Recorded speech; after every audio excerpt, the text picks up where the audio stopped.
ሚኒስተር የማነ አማሕበራዊ መርበብ ኤክሳብ ዘስፈሮ ጽሑፍ ጉጅለ ብልጽግና ብዛዕባ ገማግም ባሕሪ ኤርትራን ወደብ ዓሰብን ዝነዝሖ ዘሎ መግለጽታት ካብ ኩንነት ስርሓቆን ሕሱርን ክብል ገሊጽዎ እቲ ሚኒስተር ፖተምኪን ፓርቲ ኣብ ክንድን ውሽጣዊ ጸገማቱ ዝፈትሕ ንህዝቢ ብምስልያዊ ስርሓት ንምድንጋጽን ንምድንጋርን ይሰርሕ ከም ዘሎ ኣነጺሩ ቆልዓ በሻሻብ ዝሓለፈ 3 ዓመት መቐጸልታ ብምፍራሕን ተሃዲድን ስነ-ኣእምሮዊ ውግእ ኣብ ልዕሊ ኤርትራ ብኽፉት ኣውጅ እዩ ላዕላውነትን ክብርን ሃገር ኤርትራ ከዓ ብቑልዕ ጥሒሱ ክስካብ ላዕላውነቶም ክንቅንጥጦ ኢና ብምባል ብድፍረት ተዛሪቡ حجدا أنتي ترخيبي إيرترا والعلاونتين مريتا وحدنتين متقعت تفتصم على بمبال زقعر إيرترا والعلي توبيا وق أنت تخفت ونمول حقاو مخنياتا لوا اتيا والعلي إيرترا بخفت استعوج خوينات نمفشال إيرترا مول حقاو مسهلا لوا كنكا حزب إيرترا حسب من عنوة وق سلازردون وق ايتهنددن قلعا بشاشا قنوشتا وقلو لو هاجر سلازج أنقو حالتات فانو سلازار عدو حالتات تقراي مس إيرترا سلازوقنو عابكن دقون هاجرو أتوكيرو مسرحن هاجر إيرترا خونجل تقسيبون اتبقهود نعسب سلام تزي تقايل بحيل خن حزايناني إيرترا قازا خجبرأينا بلا خفكر زخرمة تفاشت تقاومت إيرترا زبهالو أقولنو خسلفون بمفتان بجهود أول على إيرترا وج خفيت خنسوم حجدا أنت رخيبوي إيرترا جودة هجرت ألقات أطلنا بلا ناقص زجاج اللوم أبيد أتي زغلو هدام فخران نجارج أجراف بعلى هارمات أويوم نتي إيرترا ببوزح مسوات يتجبت وجونات النت بدمتم زرقاقت ولا على ونت أبكن دم خبار بحقاو من قديم سكوروا وتخسر حبكن دم فتان لا تهديدين فخران استأمد من قستبل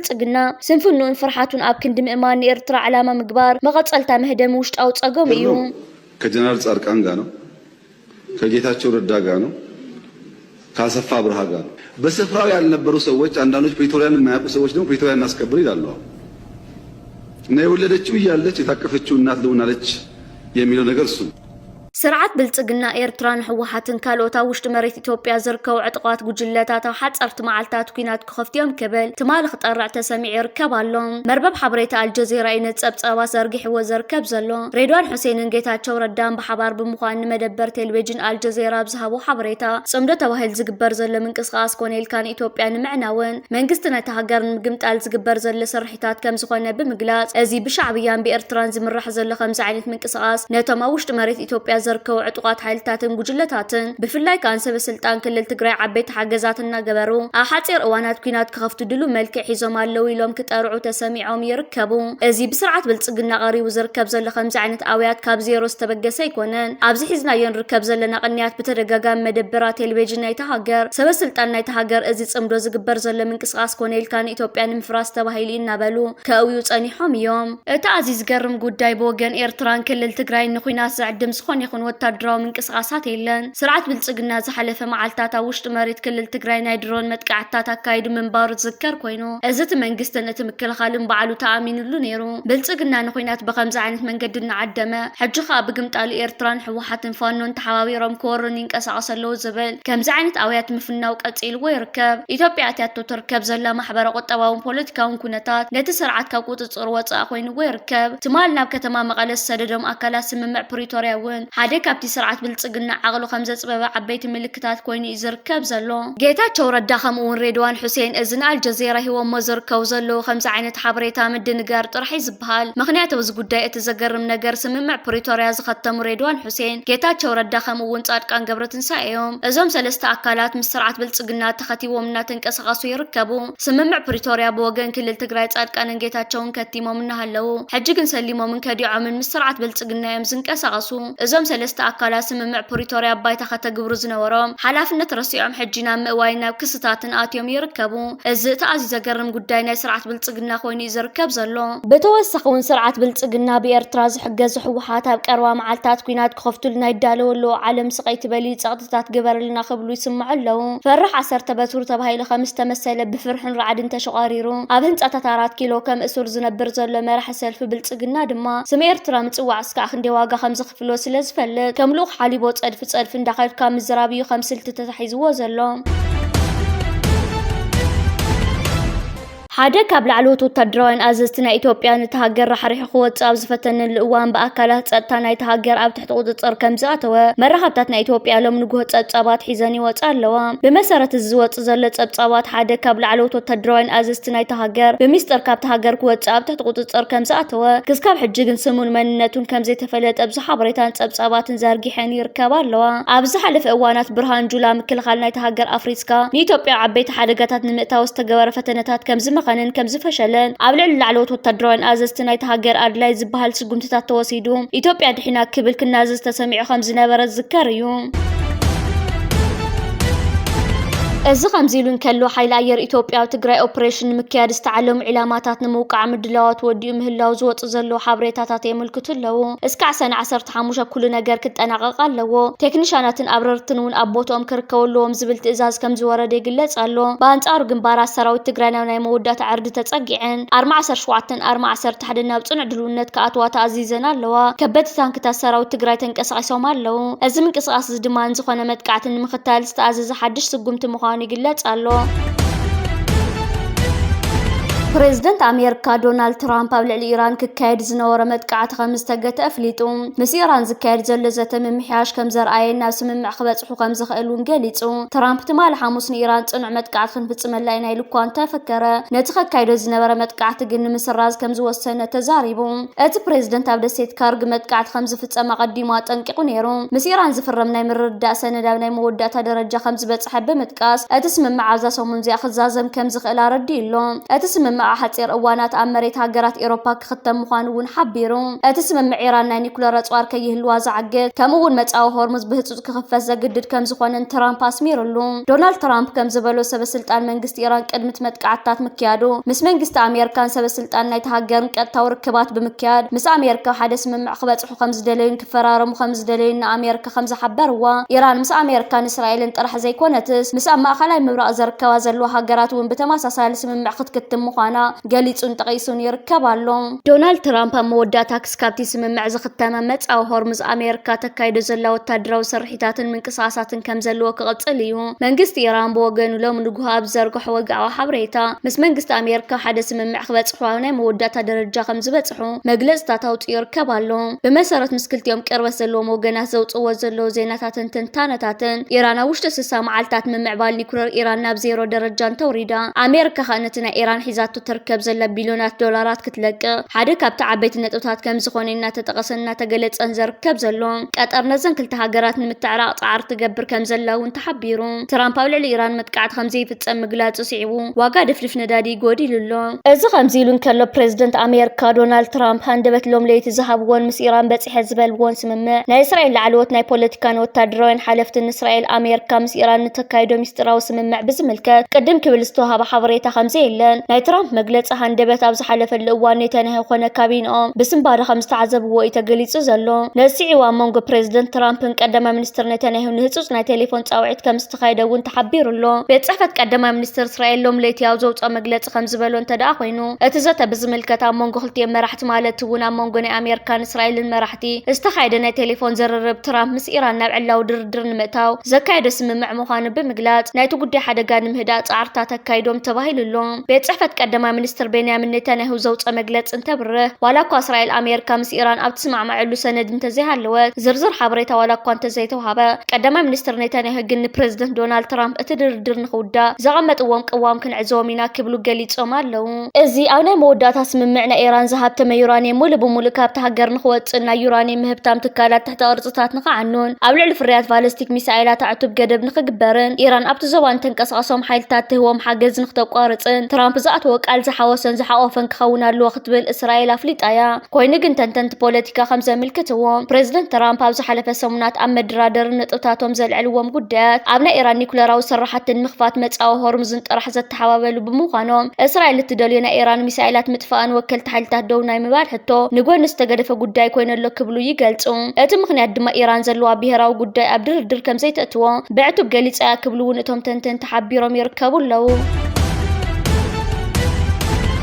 ፕሬዝደንት ዶናልድ ትራምፕ ነታ ወሳኒት ዝኾነት ናይ ኢራን ናይ ነዳዲ መመሓላለፊ ደሴት ንምቁፅጻር መደብ ከም ዘለዎ ድሕሪ ምግላጹ ሓደ ላዕለዋይ በዓል ስልጣን ኢራን ኣሜሪካ ካብኡ ክትወፅእ ናብ ዘይትኽእል መጻወድያ ክትኣትያ ክብል ኣጠንቂቑ። ኣፈ ጉባኤ ፓርላማ ኢራንን ምስ ኣሜሪካ ኣብ ዝግበር ዘተ ቀንዲ ተደራዳርን ዝኾኑ መሐመድ ባግር ጋሊባፍ ኣብ ናይ ኤክስ ገጾም ኣብ ዘመሓላለፍዎ መልእኽቲ ጌጋ ስትራቴጂን ጌጋ ውሳነን ንኹሉ ነገር ብኣሰካፊ ኩነታት ክግልብጦ ይኽብሉ ኣጠንቂቖም። እቶም በዓል ስልጣን ወሲኾም እዚ ውሳነታት እዚ ንዓመታት ዘይውፃእ መወዳእታ ዘይብሉ ዓዘ ብምፍጣር ንመሰረተ ልምዓት ነዳድን ንዕዳጋን ከዕንዎ ከም ዝኽእል ገሊጾም ኣሜሪካ በቲ ትብሎ ዘላ እንተቐፂላ ነታ ካልእ ኢራን ክትርእኹም ክብሉ ጋሊባፍ ኣጠንቂቖም።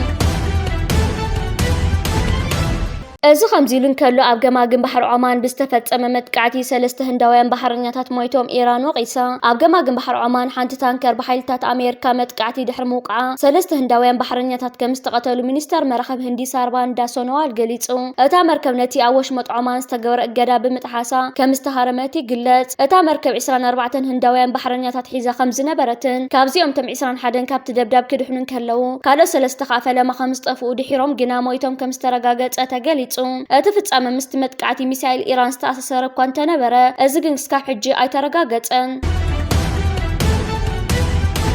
ፕሬዝደንት ደቡብ ኮርያ ነበር ናብ ሰሜን ኮርያ ሰብ ኣልቦ ነፋሪት ብምልኣኹን ተወሳኺ 30 ዓመታት ማእሰርቲ ተፈሪድዎ። እዚ ከምዚሉን ከሎ ኣብ ኒዝኒ ኖቭጎሮድ ዝርከብ መሳለጥያ ታኔኮ ሓደ ካብ ዓበይቲ መጻረዪ ነዳዲ ሩስያ ሎሚ ንጉሆ ብናይ ዩክሬን ሰብ ኣልቦ ነፈርቲ ድሮን ተሃሪሙ።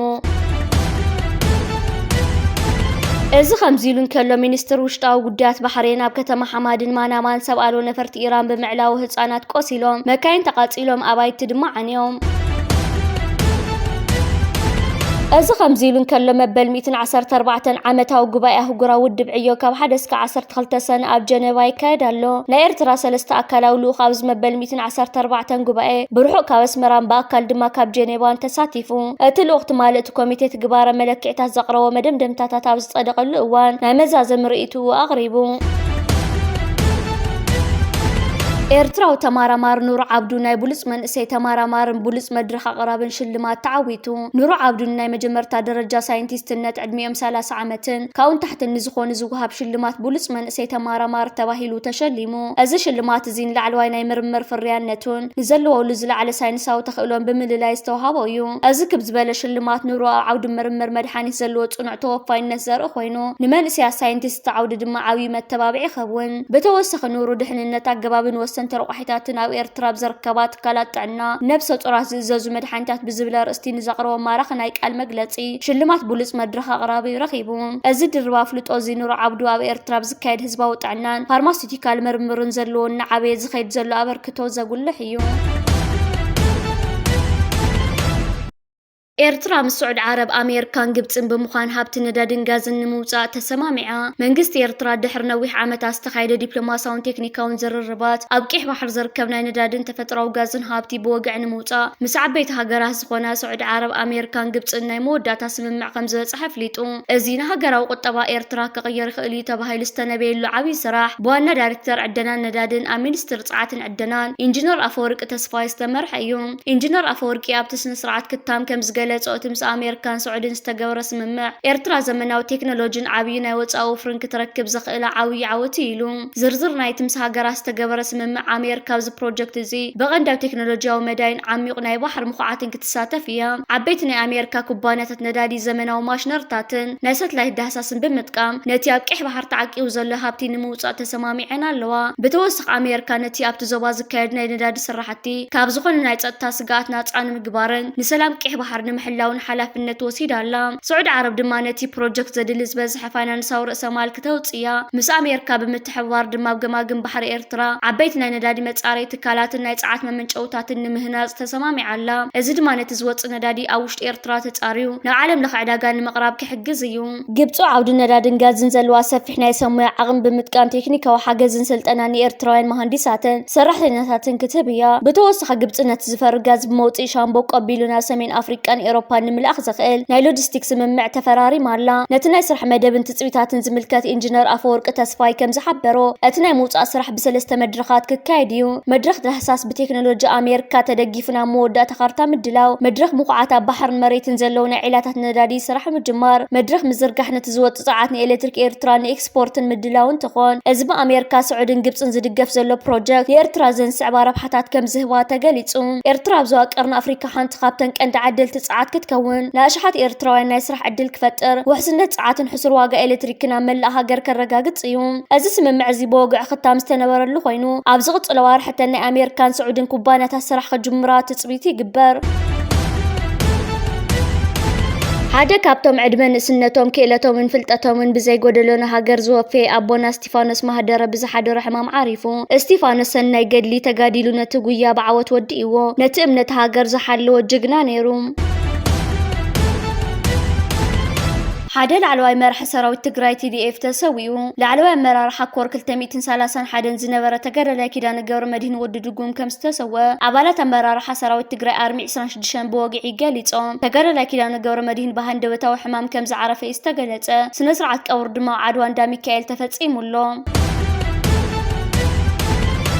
ኤርትራ ህንጸትን ልምዓትን ያዘላ ድሕር ደጊም ውግእን ወረ ውግእን ኣይክህሉን እዩ ግጭትን ግርጭትን ኣይክስማዓን እዩ ብረታ ኣፍራዛን ባዴላ እዩ ዝተረቃቐ ጽዋራታ ብቴክኖሎጂ ዝተዋጸሎም ማሽነርታት እዩ እንተ ቱርክን ግብፅን ኣብ ወታደራዊ ማዓስከራት ናይ ግብፂ ብምዃን ሓበራዊ ወታደራዊ ልምምድ ሓይሊ ኣየር ብወግዒ ጀሚረን ኣለዋ እዚ ድማ ንወጥሪ ቀንዲ ኣፍሪቃን ማእኸላይ ምብራቕን ዘተሃዳድእ ምዕባልታት ክፍጠር እዩ ብራኺ ኤርትራ ተሓሪማቶ ዝነበረ ቁጠባዊ መዳይን ዓቕሚ ሰባ ማዕቢል ኣፍራይነትን ኣብ መስራሕ እትኾነሉ ደረጃ እያ ዘላ እንተ ግብፅን ቱርክን ነቲ ኩነታት ብስርዓት ዘንበቦ ይመስላ ስለዝኾነ ድማ እቲ ሓያሎ መዓልታት ክቕፅል ትጽቢት ዝግበረሉ ዘሎ ልምምድ ሓይሊ ኣየር ካብ ክልቲአን ሃገራት ዝመጻ ነፈርትን ኣባላት ሓይሊ ኣየርን ኣብ ሓደ ዘረኽብ ባይታ ኮይኑ ስሩዕ ልምምዱ ክጅመር እዩ እዚ ልምምድ ዘባዊ ፀጥታዊ ብድሆታቱን ንዓበይ ኣብ ዝኸደሉ ዘሎ እዋን ይካየድ ምህላው ኣብ መንጎ ኣንካራን ካይሮን ዘሎ ቀጻሊ ናይ ምምሕያሽ ዝምድናታቶም እንዳሓየለ ክኸይድ ይጸኒሑ በዚ መሰረት ከዓረብ ሓታተተን ሃገራት መምስ መሻርክተን ዘለወን ዲፕሎማሲ ክሕየል ግድን እዩ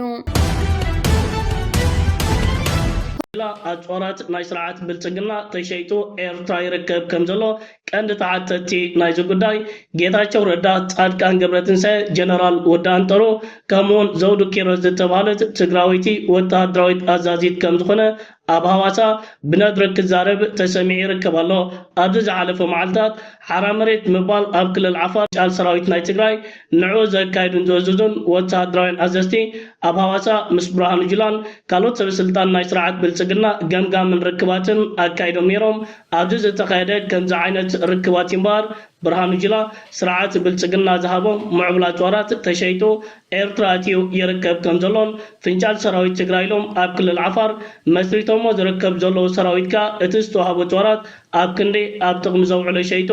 ናብ ክልል ትግራይ ናብ ሰራዊት ትግራይ ይምለስ ስለ ዘሎ ነዞም ኣቐዲመ ክተወሰኑ ፀናሕኩ ነዚ ሓራ መሬት ምባል ኣብ ክልል ዓፋር ሸፊት ዝርከብ ፍንጫል ሰራዊት ናይ ትግራይ ዝመርሑን ዘካይዶን ክስታት ኣቕሪብሎም ይርከብ ኣሎ